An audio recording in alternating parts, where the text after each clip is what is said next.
PodCastle, episode 615 for February 25th, 2020. Field Reports from the Department of Monster Resettlement by L. Chan. Rated R, with a content warning for domestic abuse and violence.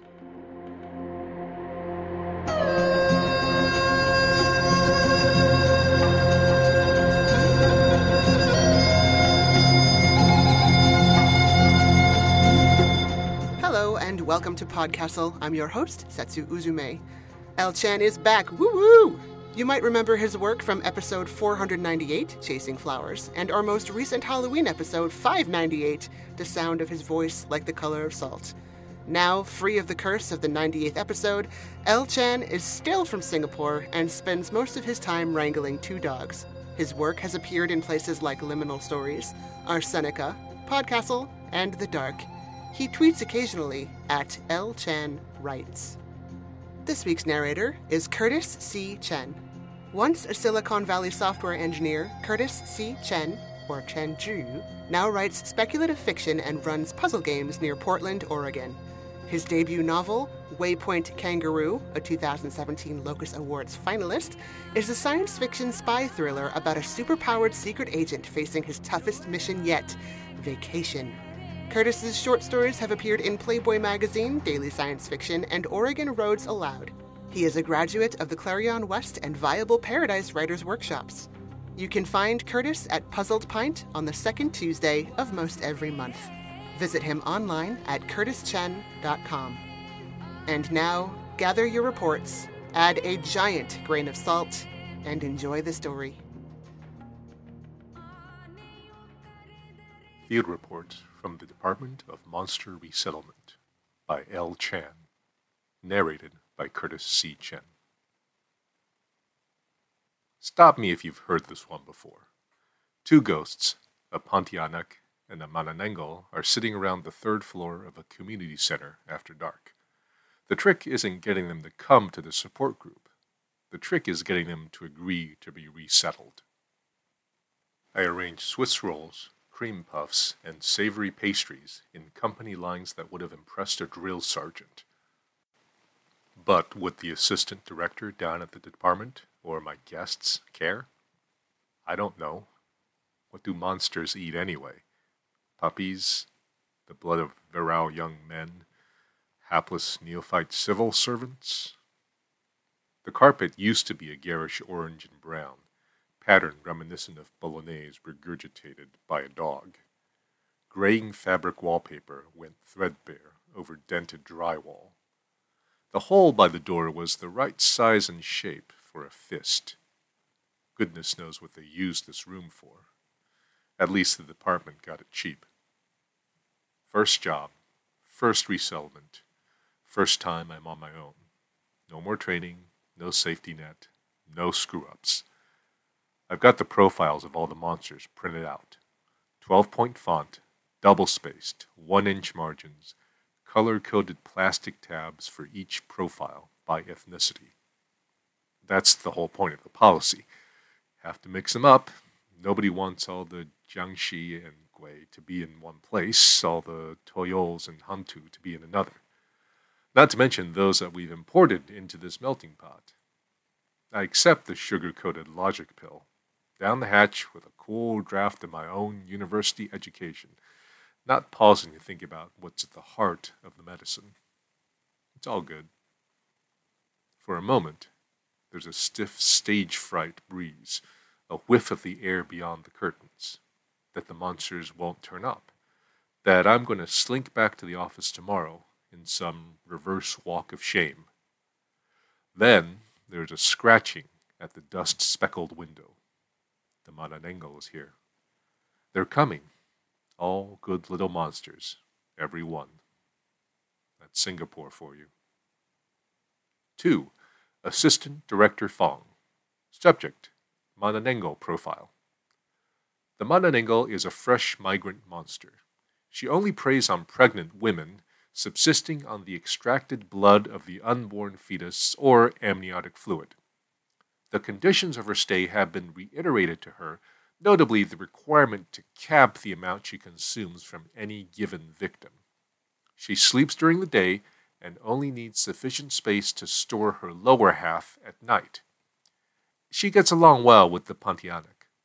Integration is unlikely to be an issue. She responds to Rosa. 2. Staff Officer Ching. Subject: Re. Mononango profile. Update noted. Level of detail in your profile is not up to scratch. Please expedite the remainder of your work and do better next time. Resettlement should be concluded before the closing of the financial year for it to be counted to this year's targets. It should be easier the second time around. First engagement sessions are always disasters, right? Didn't Wei Boon run a session with a group of Orang Minyak, or oily men? Before he packed up and left for the private sector, he described an hour of giving PowerPoint presentations to a bunch of naked, aroused demons. The hardest part, he shared as he handed the good office chair to me, much to the jealousy of others in the department, was figuring out where in his audience to look. I should count myself lucky that I got a better mix of monsters, even if I had to give most of the food away. Who knew catering for monsters was going to be so difficult? This time, I leave the window open. It's better that way. I'm more comfortable with the stench of traffic than the moldy carpet and CFC-laden burps of the ailing air conditioner. Rosa is early. Of course, she doesn't need stairs. She clambers through the window, pulling her half-body over the sill and folding her wings close to her back. Rosa's half a woman, bifurcated at the waist, viscera dragging behind her as she flops into the room. Legends call her hideous, but up close, she is merely plain-looking. She finds her way to the clothes rail I've procured for her, securing herself with loops of her exposed guts and hanging upside down. She assures me that this is more than comfortable. "Good evening, Cassie. Have you eaten?" I greet her back, omitting to ask her the same. I know what Rosa eats. She speaks perfect English, accented with the cadence of sea and archipelago. Her tone is light. Happiness is in the DNA of the people that believe in her, and, by consequence, she is a happy sort of monster. A slight lisp mars her speech because of her tongue coiled up in her mouth, a full 6 inches long and tapered to a point like a mosquito's proboscis. I offer her cake for a second night in a row, but she demurs. It's odd to feel the chest-tightening anxiety of speaking to another person when faced with an upside-down, bat-winged half-woman, but it's there all the same. I pretend to be busy with organizing slices of cake when the Pontianak arrives. Amina is tall and willowy, your typical Asian ghost with jet black hair and a white gown to her ankles. She's got the straight regality of a noble, handsome features to match, but she smells like cold dirt and sweet flowers, trailing earth from her fingernails and her bare feet. The Pontianak doesn't greet the two of us, but at least she takes a slice of cake in each hand and shambles over to a plastic seat. I follow her, fussing over the flakes of grave dirt she's leaving everywhere. Pontianaks are ostensibly miscarried fetuses, but they live in banana trees and are more plant than human. And they have terrible manners. "Good evening, Ms. Amina. You haven't completed your paperwork." I shield myself with a sheath of forms. What was it that worked against Pontianaks? Koran was supposed to scare them off. Legends were silent about other religious iconography, which is unhelpful when one is right there making a noise like an angry baby through gritted razor blade teeth. "Don't worry about Amina's forms, Cassie. She can't read anyway," says Rosa. I'm still trying to get the Pontianak to sign off on the resettlement forms when our potential confrontation is diffused by the appearance of my final 2 guests, one ghost carrying 1 haunted videotape. I can only assume that there's a ghost in the videotape, as the docket I received suggested. Chun bids me good evening, rustling her traditional wedding garb, heavy woven cloth with delicate embroidery. She greets the other two monsters in turn, always polite and demure, covering her mouth with her flowing sleeves when she smiles or laughs.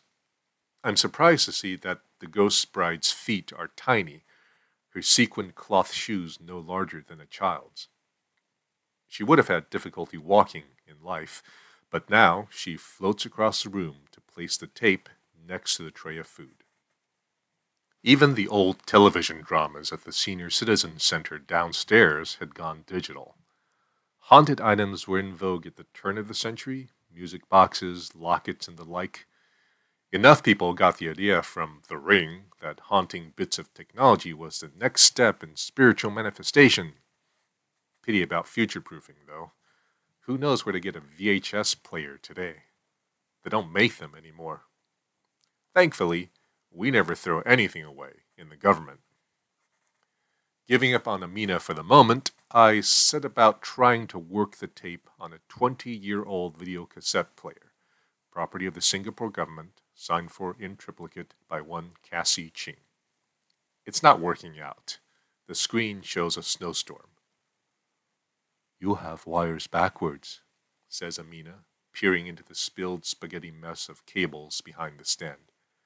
"Yellow to yellow, red to red. Even baby can do." Her speech is soft and unaccented. I don't stop to think about the incongruity of a tree spirit learning the Queen's English, but some things I can't pass up.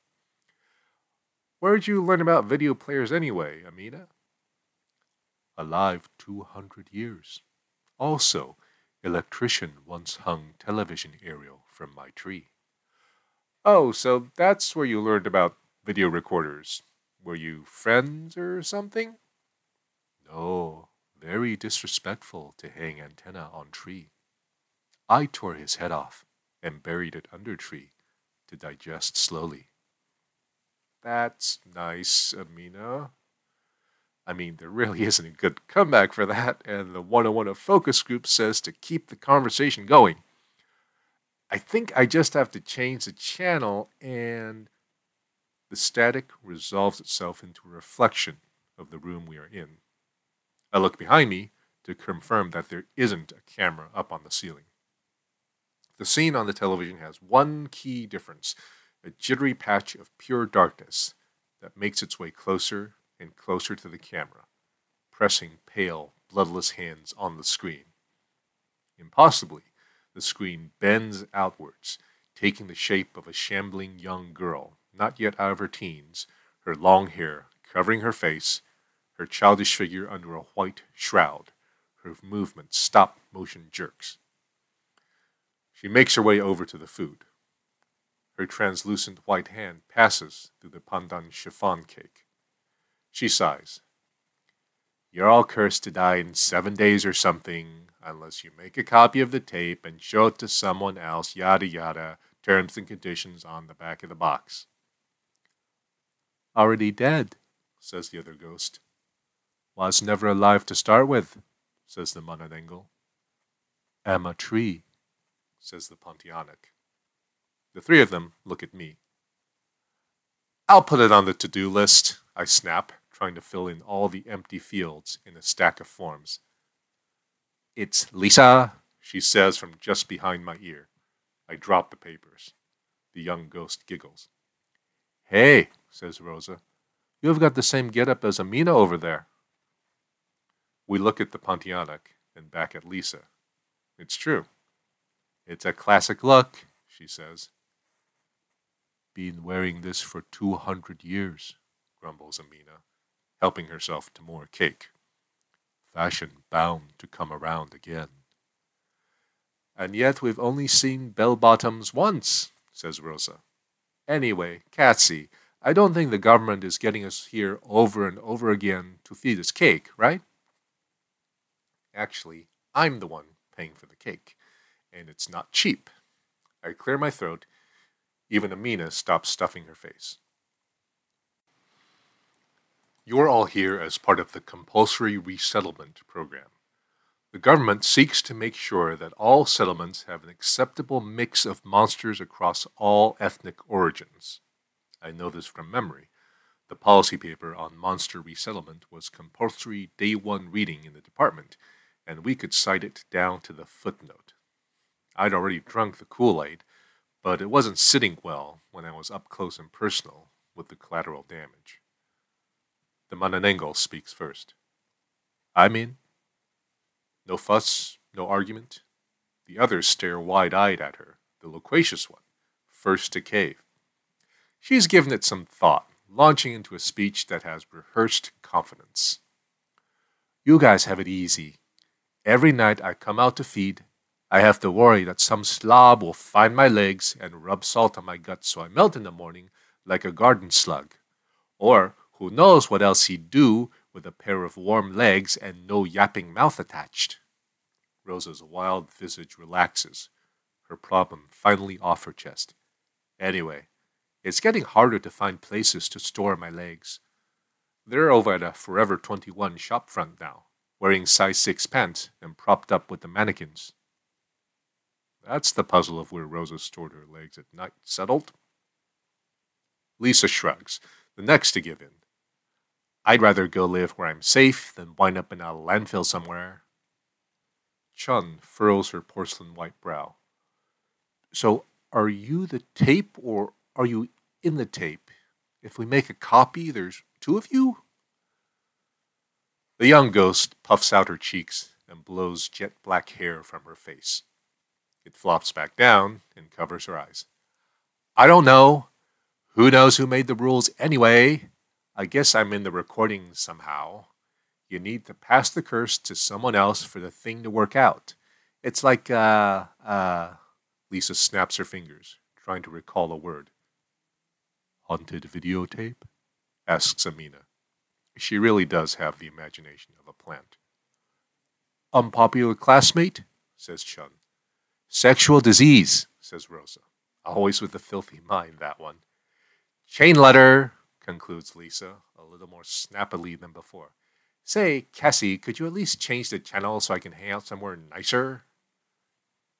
The remote works after a few tries, cycling through a drama, the news, before settling on some travel show in an upmarket restaurant. Lisa slides back into screen, melding into the background and lurching over to a vacated table, settling in to polish off someone's leftovers. Distraction resolved. I turn to the Pontianak. Amina fidgets, loosing soil from her fingernails and dead leaves from her hair. Not going. Staying with tree. Most monsters have a sense of place, a haunt, a range. I suppose the Pontianak had literal roots to worry about. We've moved trees before, ma'am. Banana trees have shallow root systems. You won't feel a thing. Nailed the recovery. It was the 53rd question in our FAQ. Been here 200 years. Older than you. Older than government. Not fair. Amina's serene face is crumpling like paper. I fumble in my bag and offer her a tissue from a battered packet. Rosa shoots me a dirty look, snatches the tissue, and awkwardly puts an arm around the Pontianak. It's not easy when you're upside down, but it's the thought that counts. I've done the public engagement course, the customer management thing, but there's just something about a leaky Pontianak that defies all my training. I busy myself thumbing through the FAQ. Nothing there on monster rights. There is no folklore in which monsters outnumber people. No legend in which they are inescapable, undefeatable. Old as our shadows, yet incapable of owning a piece of soil. Aren't land rights fundamental to democracy? Anyway, that's about as high above my pay grade as human rights are above monster rights. Thinking about it will make your head spin. So, Chun, what's your take on resettlement? Got to get back in the groove. Hit that performance target. Don't be a dead weight on the team. The ghost sighs. An old habit. She doesn't breathe. It's a long story. Oh, crap. 2. Assistant Director Fong. Subject, Ghost Bride Profile.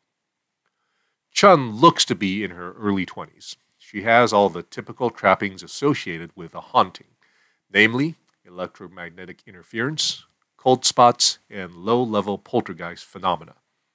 It is recommended that any officers dealing with her check for their phones and keys before leaving, as she has a habit of moving them. On further probing, I have ascertained that she has no tragic past, nor did she die by violence. Having died at a young age, part of her remains were used to bind her spirit to her husband in a traditional ghost marriage. Apparently, this used to be necessary so that the younger siblings could get married. I understand that she is held in this arrangement against her will, unable to pass on to the next world. Her earthly husband has some form of control over her, and she is unwilling to elaborate further on their interactions. But there are adequate indications that the relationship is abusive. I recommend that we surface her case to enforcement. It doesn't seem right for anybody to be held like that. 2. Staff Officer Ching. Subject, Ghost Bride Profile. Please arrange to see me first thing tomorrow morning. You're not looking so good, observes Rosa, dangling from her clothes rack. Lisa nods, arms crossed, and draped from the television set like a dreamer leaning out of a window. Amina's still not talking to me, but not angry enough to stop eating cake. It's lapis sagu this time, a steamed, multi-layered confection of sticky tapioca flour. The Pontianak peels each differently colored layer off the stack with her dirty nails, eating it the same way I did as a child. I'm moving files around on my computer, digital spring cleaning, the kind of busy work that engages the hands but not the brain. By the third engagement session, I'm supposed to be handing out little paper bags with pamphlets explaining the resettlement process, hotline numbers, even a little department keychain with a smiling ghost plushie. Instead, I've got an angry Malay vampire moping over cake, and one ghost who may or may not be a victim of domestic abuse. This morning's conversation with the assistant director had been bad, delivered with the laconic precision of a man trimming the sails to steer his career down safe routes to the haven of a state pension. Rocking the boat was forbidden. New staff officers should be team players. Doing the right thing was paramount. But I didn't get to choose what's right for Chun, just like Chun doesn't get to decide for herself. Just another piece of clockwork at the ass end of a very big machine. The pressures build up all the way down the line, strong enough to tear you to pieces if you're not in step. Your bit stops working, but the machine goes on, so why resist at all? Rosa and Lisa, your resettlement has been processed. You'll be moving within the month. Keep the delivery flat. Smile with my teeth, not with my eyes. Recite the script like a good little girl. Amina, your appeal against resettlement was noted, and I regret to inform you that it has been rejected by the department. Amina doesn't flinch, doesn't blink. Goes on eating her cake. I can do this. I can soldier on. Chun. The ghost bride looks up. She's still resplendent in her traditional wedding gown, her ghost shimmer making it even more ethereal and flowing than it would have been in real life. Chun, the department has decided to honor the terms of the ghost marriage. We will not be resettling you. It's all right for the man that dug your remains out of the ground to own your soul. We'll find someone else to take your place. That's the script. All that's coming out of my mouth is Chun's name, skipping record style. The room's the same as it was when we first met. Peeling walls, fraying carpet, dumb pencil pusher, earnest monsters. Chun, we're going to get you out of there. For the first time, I see Amina smile. Her teeth are very sharp. It's unsettling. 2. Assistant Director Fong. Subject, Pontianak Profile. Amina claims to be over 200 years old. Tradition has it that she's the manifest spirit of a miscarried baby, although popular culture misinterprets this by labeling her the ghost of a pregnant woman. She has the appearance of a lady in her 20s, of surpassing beauty. Her abode is a large banana tree. Although banana trees live for around 6 years, that can hardly be used to validate her claimed age. Despite her slim build, she exhibits strength beyond normal human limits. She is surly but generally polite. She may casually bring up former instances of violence, but nothing of note is on her file. Due to the nature of her manifestation, I would recommend not to resettle her, given that she has occupied the banana tree prior to assigned government land use. 2. Staff Officer Ching. Subject: Pontianak Profile. Report noted. I disagree with your recommendation. Resettlement is a national priority. Having monsters in their own integrated communities allows us to take care of their needs more efficiently and to free up valuable land for redevelopment, free of the encumbrances that monsters may impose. We're near where Chun lives. It's a standard block of government flats, all straight angles and honest steel fixtures, untarnished by heat and rain. Somewhere upstairs, the last of Chun's earthly remains sat in a funerary urn, bound by sympathetic magic and old rites. Windows were dark, save for the few who favored the orchestra of cats yowling at the nastier side of midnight. There's 4 of us, novice public official and 3 monsters. I've bribed a guy down at IT to send Lisa's tape to a guy he knows with very specific instructions. Guess we'll find out how the entire curse thing works if we change the media format. Not sure she would have been much help here. Dragging people to hell is useful, but the weight is a bit excessive. Rosa's riding piggyback on Amina, ropes of her intestines dangling, shiny and pink, down the Pontianak's legs, just above the floor. She's particular about the latter. She hates picking lint and dirt off her guts before she rejoins her 2 halves. It's a simple plan. Rosa gets in through a window, lets us in. Amina's playing defense, since she's the strongest of us. Chun can't do much about her own remains, and she's enthralled to her husband, so I don't think she'll be useful. Amina, you just have to scare Chun's husband if he comes out of his room. Don't hurt him, okay? The shambling lady grunts as we climb the stairs. Chun glides up beside us, as smoothly as if she were on an escalator. Is this the place where they're supposed to stick a nail to defeat you? Rosa asks, prodding at a spot on Amina's neck. The latter bucks like a horse, near violent enough to throw them on an angle to the ground. Apparently, if you stick a nail here, she follows you home and becomes a good wife. Typical male answer to problems with women. Rosa snickers and gives me an knowing look. Anybody try that with you before, Amina? Once, says the Pontianak, many years ago. Young fisherman, very handsome, strong hands. There was a softness to Amina's voice that hadn't been there before. So, did you bring him home? I ask. Yes, back to his family. I put him in his bed for them to find. His hands and his head I kept in case I got hungry. At this, even Rosa is silent. Nothing but the sound of our footsteps as we climb the stairs. Amina guffaws, and it's a pure sound, higher and clearer than a child's laugh. Too cruel. What did his family ever do to me? Threw body into the river for fish to eat. Fair? She looks at me with her glassy, unfocused eyes. I think having friends is not so bad. We talk about moving my tree later. First, we have work to do. We're at the door.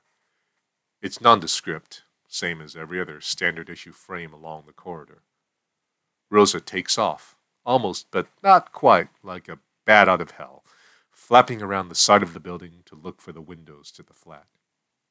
I nod at Chun, who bites her lip and frowns at the fluorescent lighting tubes along the ceiling. One by one, they wink out. When was the last time you saw a ghost in full focus with all the lights on? It's a cool party trick, and it's coming in handy. 3 weeks ago, I was trying to resettle monsters. Now I'm breaking and entering. Great. There's a click from the other side of the door. Rosa's done her bit. Amina reaches for the door. I grab her wrist. It's cool and clammy. The soft yield of her forearm doesn't give away her preternatural strength. No killing anybody, okay, Amina? The Pontionic pauses. If he attacks you, I tear his head off? No tearing his head off, just punch him or something. Punch. Through chest? No, just a little punch, please. Amina rolls her undead eyes, giving me the universal whatever. She pushes the door open, and we're in. Demon, ghost, and terrified bureaucrat holding up a mobile phone to light her way. Rosa's lounging on the sofa, her work done. She angles her head toward the bedroom. Someone's snoring like a diesel engine in there. The flat is tiny, the kind of place where you can smell a living room fart from the kitchen. Furniture cheap and mismatched, linoleum flooring textured like desiccated fruit. I'm drawn towards a cabinet filled with the bric-a-brac of a life not lived. Souvenirs from the regional tourist traps, gaudy fetishes of luck gods in their paunchy glory, even that Japanese cat with the waving paw. Here, in the junk, is the last of Chun's earthly remains. No altar, no offerings, just with the things, just another thing. Up until now, there had been a sliver of guilt at the direction a simple resettlement had taken. Not anymore. I pick up the urn. Careful, the top's loose, says Chun, right from behind my ear. That's when I knock the Japanese cat over. I glare at the ghost bride, who mouths a "What?" back at me. Rosa's desperately flapping her hands at us. There's no more snoring coming from the bedroom. Amina's already on it. Chun looks at me, eyes wide, waiting for permission. No killing, I whisper, waving at her to catch up with the Pontionic. They vanish into the darkness of the room. Must be convenient being able to see in the dark. There's a muffled conversation, a dull crack, and then silence. The two of them are out before I can get to the room. Chun is happier than I've ever seen her. Is he alive? I ask. Amina nods furiously, flashing me a double thumbs up. She is a gorgeous monster, in the half-light from my mobile, with her dark eyes and sensuous red lips. We're good to go? Mm-hmm, says Amina, wearing a pouty little smile. Amina? Pontionics don't wear lipstick. What the fuck is in your mouth? 2. Assistant Director Fong. Subject, haunted video profile. The last subject for resettlement is a Chinese girl in her teens.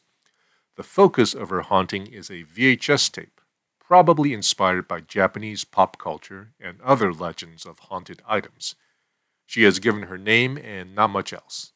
Lack of compatible equipment makes communication with her all but impossible. Our IT department referred me to a specialist who digitized the videotape for ease of interaction. She wanted to thank you personally for approving the resettlement. I'll register it with the customer service department later, but I thought you'd like to see it first. Attachment, Lisa.mp4. We watch Chun wave goodbye after we bury her bones just outside the community center where we normally meet. Or bone, just a finger joint. Such a small measure of trouble. They all performed admirably. Hardly Charlie's Angels, but we got out with Chun's urn, and one of Chun's husband's fingers as collateral. I'm not quite certain who Chun threatened to marry his ghost to, but I have my suspicions. The department's quieted down. I've not gotten an email from the assistant director in days. Word is that they're already looking for a replacement. And the assistant director. Lisa assures me that she doesn't leave anything behind. Not fingerprints, not bodies. They'll be looking for a long time. That was fun, says Rosa, hanging upside down from a tree, her bat wings furled around her torso for warmth. We'll miss her. But now Cassie can't finish her job. Need 4 to resettle, adds Amina. Where's Lisa? Lisa will be along shortly, I say. Don't worry about the resettlement. She's bringing a friend. Because we're all good monsters. Every one of us.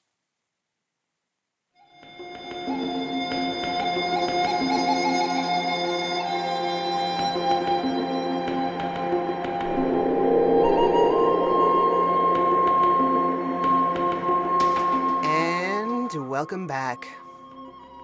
I firmly believe that fantasy is science fiction for the social sciences, and this story is no exception. Part of what inspired Chan to write it was a public housing law in Singapore where government flats had to be sold and resold to meet a certain ethnic mix and prevent the formation of ethnic enclaves. The other element to this story is the background injustice committed towards monsters, specifically their removal to help boost property values. The laws and contexts differ, but the takeaway is the same. Know your rights, stick up for each other, and if someone is made to look like a monster, consider who has the power to make that label stick. And that was our show for this week. On behalf of everyone here at PodCastle, our audio engineer Peter Baravesh, our forum moderator Aussie Cat, your co-editors Jen Albert and Sheree Clark, along with all of our fantastic first readers, including Julia Patt, Catherine McMahon, Eleanor Wood, Matt Dovey, Aidan Doyle, Ebony Dunbar, Hamilton Perez, Amalia Harrington, Kai Hudson, Devin Martin, Ace Ratcliffe, Julian Jarbo, and Craig Jackson. Thanks for letting us share another story with you. PodCastle is part of Escape Artists Incorporated and is distributed under the Creative Commons Attribution Non-Commercial No Derivatives 4.0 International License. Feel free to share it, but don't sell it or change it. If you like what you heard, head over to patreon.com/EAPodcasts and subscribe. We'll be back next week with another tale. See you then.